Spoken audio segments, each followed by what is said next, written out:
Le temps du midi est un moment important dans la vie de l'enfant, d'une part parce que c'est un moment de liaison entre le matin, entre l'activité scolaire du matin et l'activité scolaire de l'après-midi.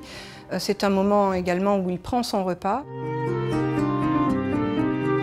Ce temps à table est en moyenne de 20 minutes, ce qui est une durée très courte, mais en même temps, quand on prend les moyennes du nombre de repas par enfant pris durant sa scolarité à la cantine, c'est 1000 repas. Donc c'est un moment très court, mais ça reste un moment comme tout de même très important pour l'enfant. L'adulte, durant ce temps du midi, a un rôle très important, puisque c'est l'adulte qui sera à table avec l'enfant.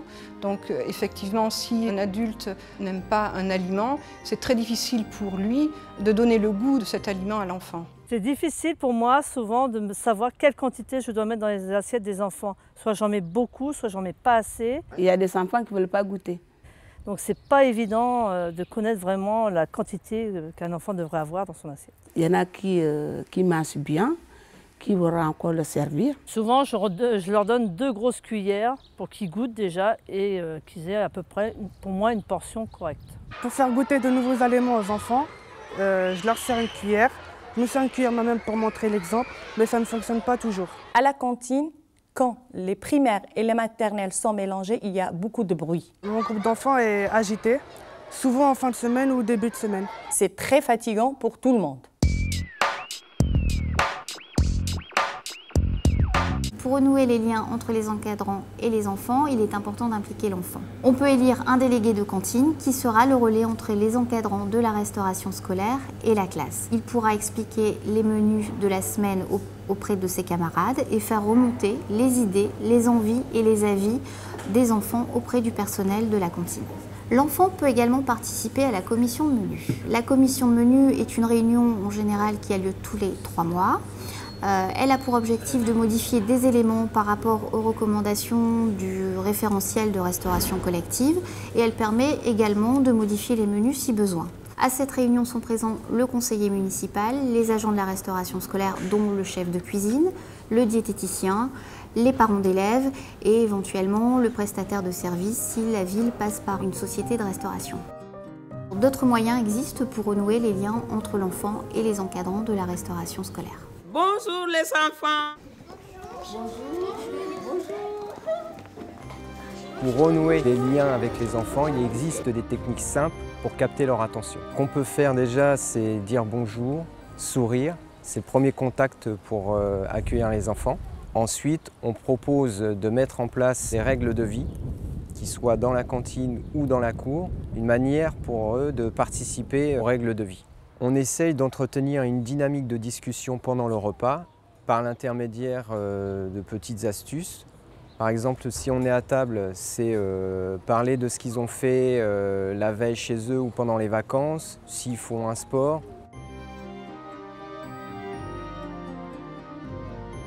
En fonction de la situation, on peut adapter sa posture. Par exemple, lorsqu'on s'adresse à un groupe d'enfants, il est important d'être debout pour leur permettre de nous identifier et de faire passer au maximum le plus grand message auprès des enfants. Il y a aussi l'intonation de voix. Il est important de parler assez fort quand on s'adresse à un groupe et lorsqu'on se met à un niveau d'un enfant, de parler plus doucement.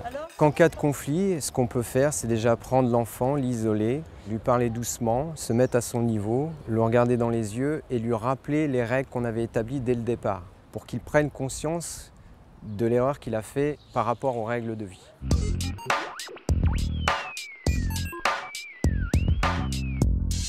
Pour valoriser le personnel de cantine, on peut en début d'année présenter ce personnel dans la classe, leur nom, leur rôle.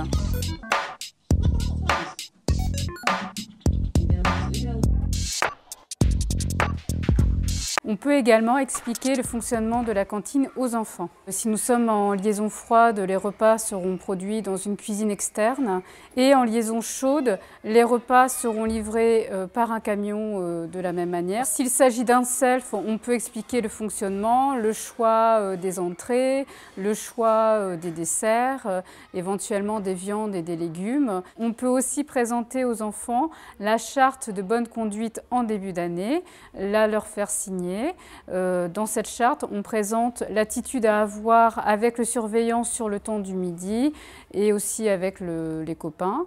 Donc ne pas se battre, éviter de crier et commencer à manger sans que le groupe n'ait débuté.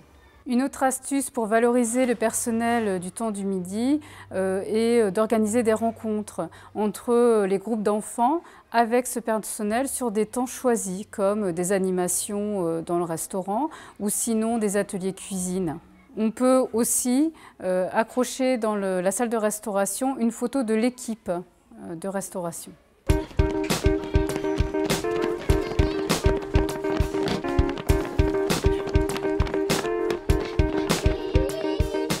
Lorsque les enfants sortent de classe, ils sont assez agités et bruyants. Donc pour instaurer un moment de calme, on va mettre en place des petits rituels, comme se ranger en rang, passer aux toilettes, se laver les mains. Et puis aussi, on peut proposer un exercice sur la respiration assez court avec le PODI.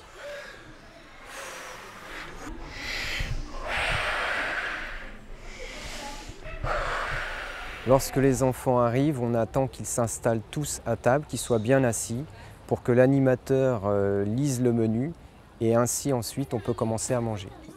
Pour que les enfants apprécient de manger dans la cantine, il est important qu'ils s'approprient les lieux. Donc pour cela, ils peuvent faire des dessins, faire des panneaux, tous ensemble avec des feutres, des crayons, etc. pour les afficher ensuite dans la salle de restauration. Une manière d'égayer la salle de cantine.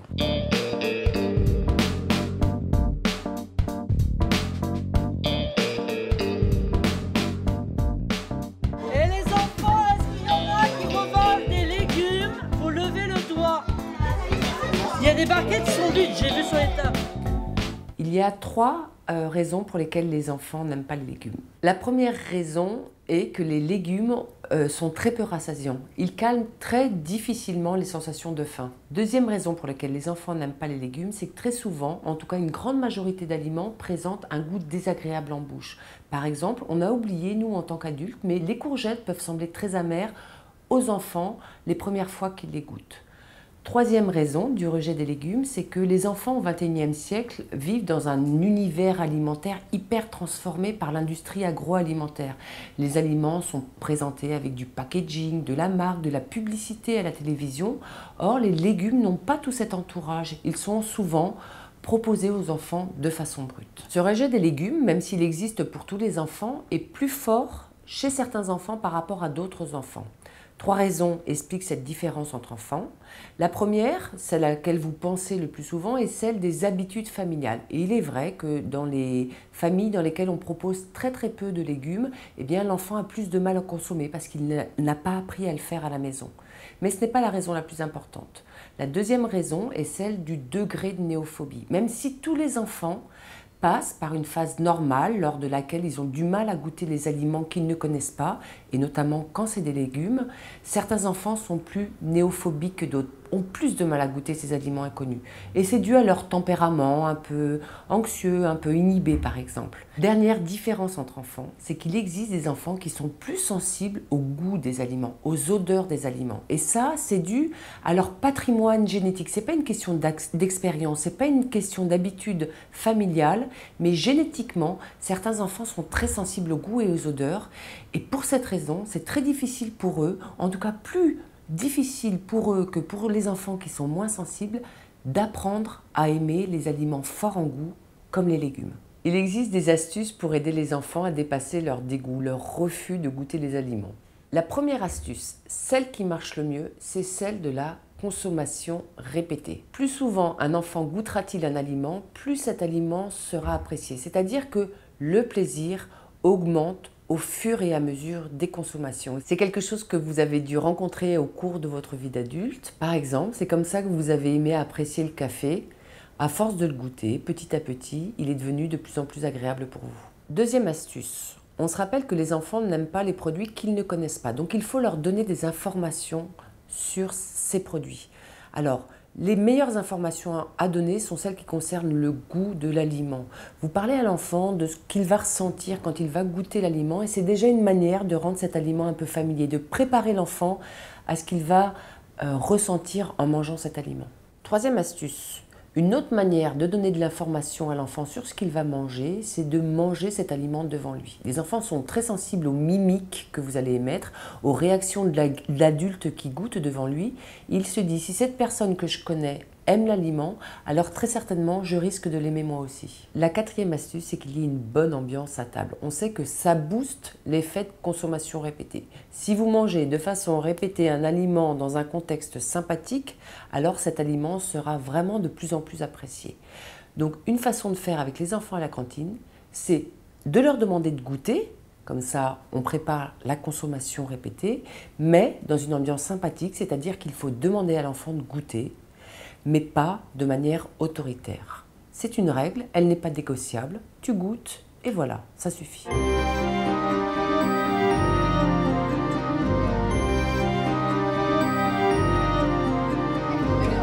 voulez prendre que la moitié du poisson, vous prenez la moitié. Les nouveau-nés naissent avec une bonne capacité d'autorégulation. Ça veut dire quoi? Ça veut dire qu'ils mangent jamais plus que leurs besoins. Quand ils ont faim, ils pleurent, la maman vient et les nourrit. Quand ils n'ont plus faim, ils cessent de manger. Certains enfants perdent cette capacité d'autorégulation avec l'âge. Ils tendent de ce fait à manger plus que leurs besoins. Ils continuent à manger même s'ils n'ont plus faim. Et c'est cette chose-là auquel vous devez être attentif. C'est important pour cette raison de ne pas demander aux enfants de finir leur assiette. Peut-être n'ont-ils plus faim, même si leur appétit sera à nouveau mis en éveil quand vous allez leur proposer le dessert. Peut-être qu'à un moment donné, eh bien effectivement, leur plat, ils n'ont plus besoin d'en manger. Il faut accepter cela et leur dire « Ok, tu as goûté, c'est bien, tu n'es pas obligé de finir ton assiette. » Avoir quelques connaissances sur les portions des enfants peut vous aider à réagir face à certaines situations. Voici un exemple de plateau équilibré pour les enfants de maternelle. Une entrée de légumes comme des betteraves, soit l'équivalent de 2 à 3 cuillères à soupe. En plat, un féculent, par exemple une belle pomme de terre accompagnée de la moitié d'un filet de poisson. Ensuite, une portion de fromage pour sa richesse en calcium, l'équivalent d'une portion individuelle distribuée dans la restauration collective. Et enfin, pour terminer, un fruit, exemple une pomme moyenne. Pour un enfant d'élémentaire, la composition est la même, mais les portions seront plus importantes. En entrée, on trouvera des légumes comme les betteraves, par contre l'équivalent de 3 à 4 cuillères à soupe. En plat principal, 2 tiers d'un filet de poisson accompagné d'une pomme de terre et demie, puis une portion de fromage individuel, servi traditionnellement en restauration scolaire, et enfin un fruit, l'équivalent d'une belle pomme moyenne comme les maternelles. En accompagnement, mais non obligatoire, du pain et évidemment de l'eau à volonté.